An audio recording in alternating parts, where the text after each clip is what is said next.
નમસ્તે મિત્રો, daily 25 questions GK end current affair ચેનલમાં તમારું હાર્દિક સ્વાગત છે. તો મિત્રો, આજે આપણે આ વિડીયોમાં પેપર સોલ્યુશન 2020 એટલે કે ધોરણ 8 વિષય હિન્દી સંપૂર્ણ હિન્દી પેપર મિત્રો સોલ્યુશન આપણે મૂકવાના છીએ. અને મિત્રો, લોકડાઉનમાં વિદ્યાર્થી સુધી આ વિડીયો પહોંચાડજો. તો મિત્રો, શરૂઆત કરીએ આપણે. મિત્રો, વિડીયો શરૂઆત કરતાં પહેલાં હું તમને એ પણ જણાવી દઉં કે જુઓ, કદાચ મિત્રો પેપર સોલ્યુશનમાં કોઈ પણ તમને ભૂલ જણાય તો મિત્રો કોમેન્ટ કરવાનું ભૂલશો નહીં, કારણ કે જેથી ભૂલ સુધારી શકાય અને વધુમાં વધુ વિદ્યાર્થી સુધી મિત્રો પહોંચાડો કે જેથી કરીને સારી રીતે વિદ્યાર્થી સમજીને લખી શકે.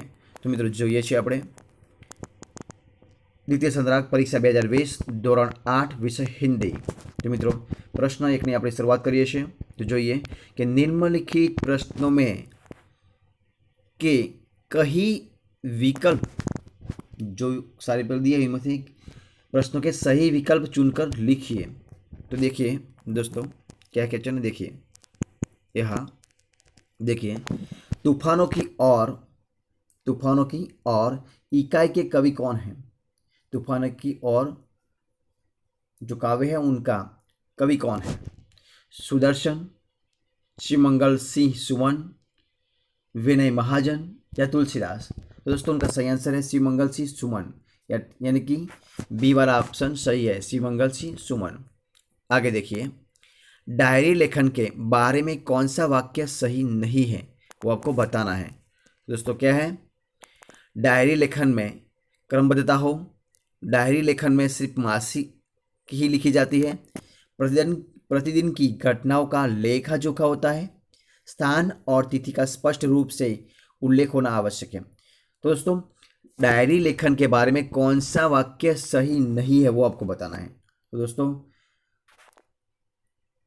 ए, सी और डी सही है, यानी कि बी वाला ऑप्शन सही नहीं है. तो हमारा आंसर आएगा डी वाला, यानी कि डायरी लेखन सिर्फ मासिक ही लिखी जाती है, वो गलत है, यानी कि वो ऑप्शन सही आएगा हमारे लिए.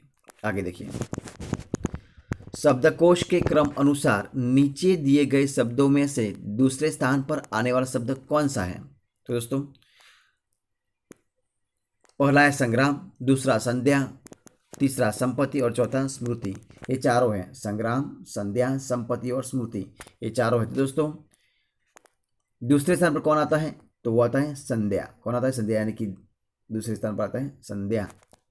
ठीक है, ये सही है. आगे देखिए, समानार्थी शब्द की सही जोड़ बनाइए. स्वतंत्रता गुलामी, दक्षा निपुणता, विश्वास अविश्वास, विधवा सधवा. तो दोस्तों, सही जोड़ ये सब विरुद्धार्थी शब्द हैं, यानी कि विलोम है, और ये सही है, यानी कि दक्षता निपुणता आएगा, ये वाला सही है. ठीक है, आगे देखते हैं.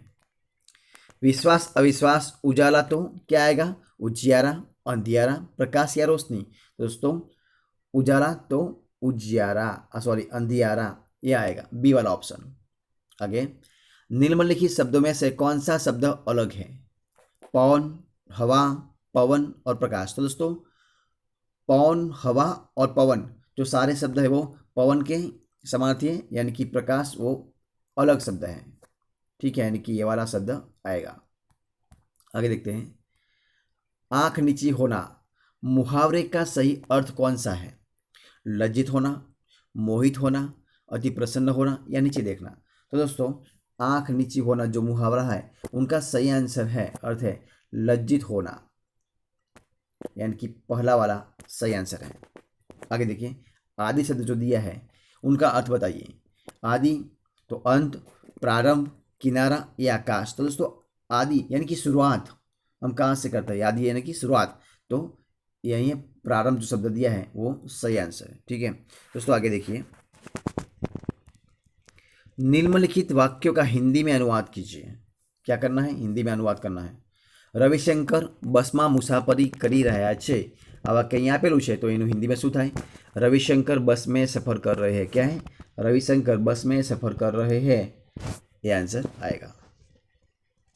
આગળ, અમારી શાળામાં વિવિધ ઉત્સવ ઉજવવામાં આવે છે. આ વાક્ય છે આપણી પાસે, તો हमारी शाला में विभिन्न उत्सव मनाए जाते हैं, ये सही आंसर है. आगे देखते हैं, हास्य ये उत्तम औषध છે. तो हंसना सबसे बड़ी औषधि है या तो औषध है.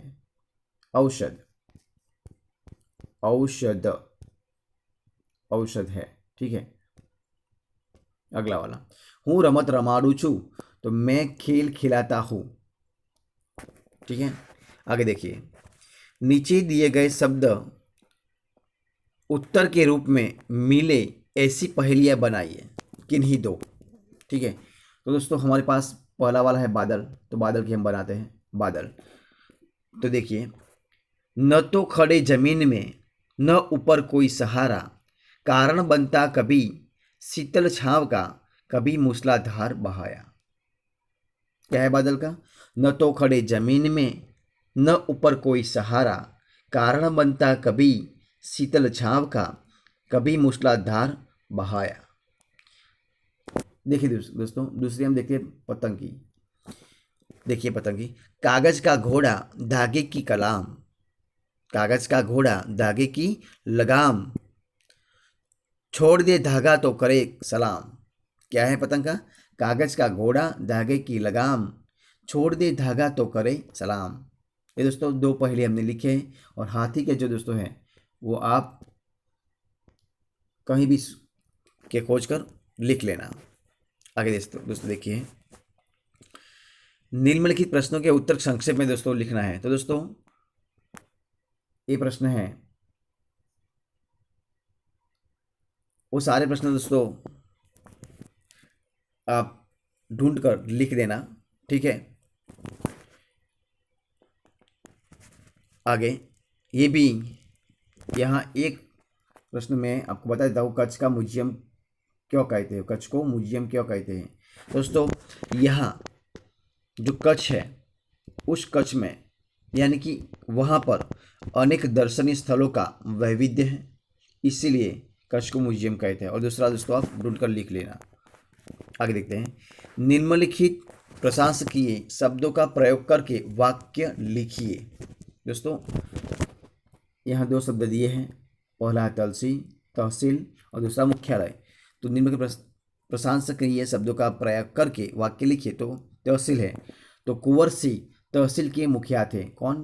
कुंवर सिंह। दोस्तों आप दूसरा नाम बदल कर वाक्य लिख सकते हैं, कुंवर सिंह तहसील के मुखिया थे।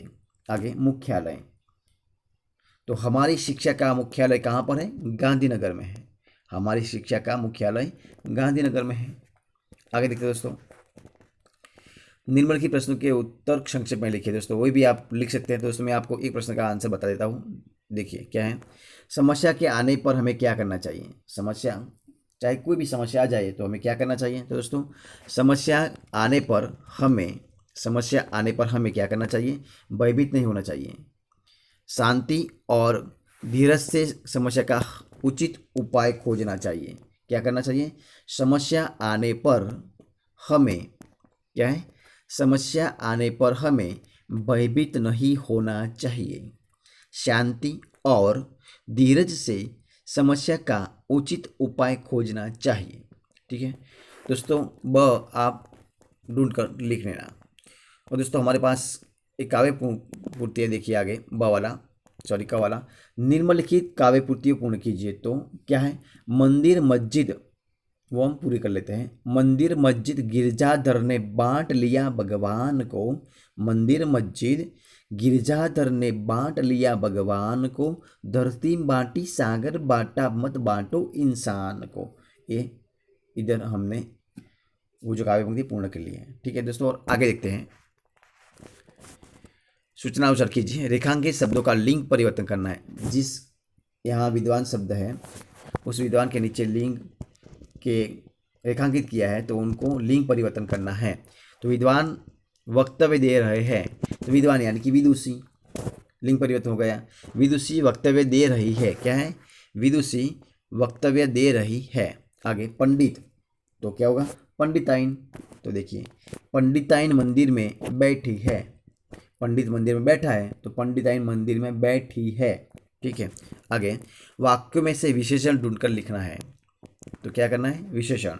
तो मैंने 3 किलो आम खरीदे। दोस्तों आम खरीदे, लेकिन कितने? 3 किलो। तो दोस्तों इधर 3 शब्द लिखा है, 3, वो है विशेषण। तो ये 3 शब्द है विशेषण। आगे बाबा भारती प्रसिद्ध साधु थे। बाबा भारती साधु थे, लेकिन कैसे? तो प्रसिद्ध थे। कैसे? प्रसिद्ध थे। यानी कि प्रसिद्ध शब्द जो दिया है वो है विशेषण। आगे देखिए, उपसर्ग दोस्तों बताना है हमको। क्या बताएं? उपसर्ग। उपसर्ग का उपयोग करके शब्दों की रचना कीजिए। यहाँ दोस्तों दिन दिया हुआ है, तो आगे प्रति है। क्या है? प्रति। ये देखिए, ये है प्रति। देखिए, प्रति, प्रति, प्रति प्लस दिन है, यानी कि प्रतिदिन, ये हो गया। ठीक है, प्रतिदिन। आगे देखते हैं, दोष दिया है, तो आगे हम लिखाते हैं निर। ये निर लिख दिया, तो निर, तो दोष, तो इधर है निर्दोष।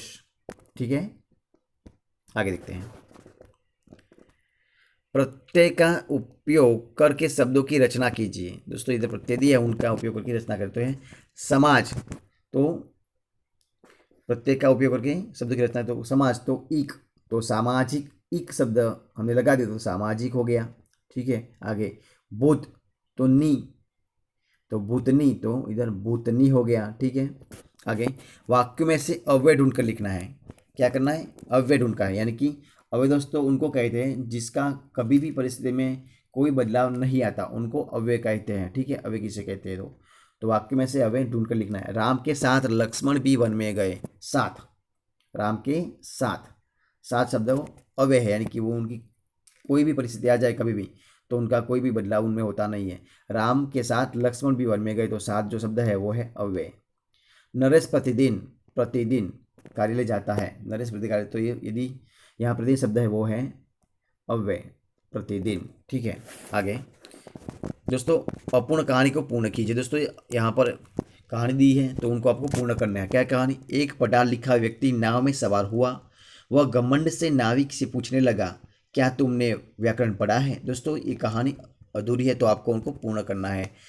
अभी दोस्तों आपका वेकेशन चल रहा है, तो दोस्तों आप घर बैठ के उनको पूर्ण कर सकते हैं। और दोस्तों अथवा अपने गांव की किसी समस्या के बारे में आपके गांव के सरपंच को आपको पत्र लिखना है। तो मैं दोस्तों आपको ये करना है। दोस्तों अभी आपका वैकेशन चल रहा है, अभी कोरोना की महामारी चल रही है। दोस्तों आप इस महामारी में सरपंच को पत्र लिख सकते हैं कि हमारे गांव के लोग इन सारे बाबतों की पालन नहीं करे, यानी कि वो मास्क नहीं पहन रहे हैं, सोशल डिस्टेंसिंग नहीं रख रहे हैं, बाहर घूमने जाते हैं, भीड़ लगाते हैं। जो भी आपको समस्या है उनके बारे में आप सबको पत्र लिख सकते हैं। दोस्तों आगे देखिए, किसी भी एक विषय पर निबंध लिखना है, तो कर्मयोगी लाल बहादुर शास्त्री जी, मेरा यादगार प्रवास, पेड़ हमारे मित्र, वो सारे इनमें से आपको लिखना है। आगे परिच्छेद को पढ़कर प्रश्नों के उत्तर लिखिए। दोस्तों आपने परिच्छेद पढ़ लिया होगा, तो हम फटाफट उसको पढ़ लेते हैं। संस्कृत में एक कहावत है कि दुर्जन दूसरों के राई के समान मामूली दोषों को पहाड़ के समान बड़ा बनाकर देखता है, और अपने पहाड़ के समान बड़े पापों को देखते हुए भी नहीं देखता। यानी कि सज्जन या महात्मा ठीक इससे विपरीत होते हैं। उनका ध्यान दूसरों की बजाय केवल अपने दोषों पर जाता है। क्या है? उनका ध्यान दूसरों की बजाय केवल अपने पर जाता है। अधिकांश व्यक्तियों में कोई न कोई बुराई अवश्य होती है। कोई भी बुराई न होने पर व्यक्ति देखता की कोटि में आता है। मनुष्य को अपनी बुराइयों को दूर करने का प्रयत्न करना चाहिए, न कि दूसरों की कमियों को लेकर छिंटाकाशी करने या टिप्पणी का। अपने मन की परख मन को पवित्र करने का सबसे उत्तम साधन है। आत्मनिरीक्षण आत्मा की उन्नति का सर्वश्रेष्ठ मार्ग है। महात्मा कबीर ने कहा है कि जब मैंने मन की पड़ताल की तो मुझे अपने जैसा बुरा कोई न मिला। महात्मा गांधी ने कई बार स्पष्ट रूप से कहा था कि मैंने जीवन में हिमालय जैसी बड़ी भूल की है। अपनी भूलों के प्रति ध्यान देना या उन्हें स्वीकार करना आत्मा का चिन्ह है। जो लोग दूसरों के सामने अपनी भूल नहीं मानते और नहीं अपने को दोषी स्वीकारते हैं, वे सबसे बड़े कायर हैं। तो दोस्तों ये है अधिकांश, तो उस परिच्छेद को हमें पढ़ना है, उनका प्रश्नों का आंसर देना। तो दोस्तों एक सारे प्रश्न दिए हैं, हम उनको आंसर आपको देते हैं। देखिए पहला वाला क्या प्रश्न, दुर्जन व सज्जन व्यक्ति अपनी किस चारित्रिक विशेषता के कारण भिन्न कहलाते हैं। यानी कि दुर्जन और सज्जन व्यक्ति दोनों में कौन सा चारित्रिक भिन्नता है। तो दोस्तों देखिए, दुर्जन का ध्यान दूसरों के दोष पर जाता है और जबकि सज्जन का ध्यान अपने दोष पर जाता है, वो दोनों में भिन्नता है। ठीक है। दूसरा प्रश्न, सबसे बड़ा कायर कौन है। ये पहला वाला हो गया। अब दूसरा वाला, सबसे बड़ा कायर कौन है, तो हमने इधर लिखा है जगन्निधि, इसलिए तो सबसे बड़ा कायर कौन दोस्तों, जो लोग दूसरों के सामने अपनी भूल नहीं मानते और न ही अपने को दोषी स्वीकार करते हैं, वे सबसे बड़े कायर हैं। सबसे बड़ा कायर कौन है, जो लोग दूसरों के सामने अपनी भूल नहीं मानते और न ही अपने को दोषी स्वीकार करते हैं, वे सबसे बड़े कायर हैं। आगे देखिए, अच्छाई जो शब्द दिया है, तो अच्छाई का विलोम शब्द परिचय में ढूंढकर लिखना है, तो वो आता है बुराई। क्या आता है, बुराई।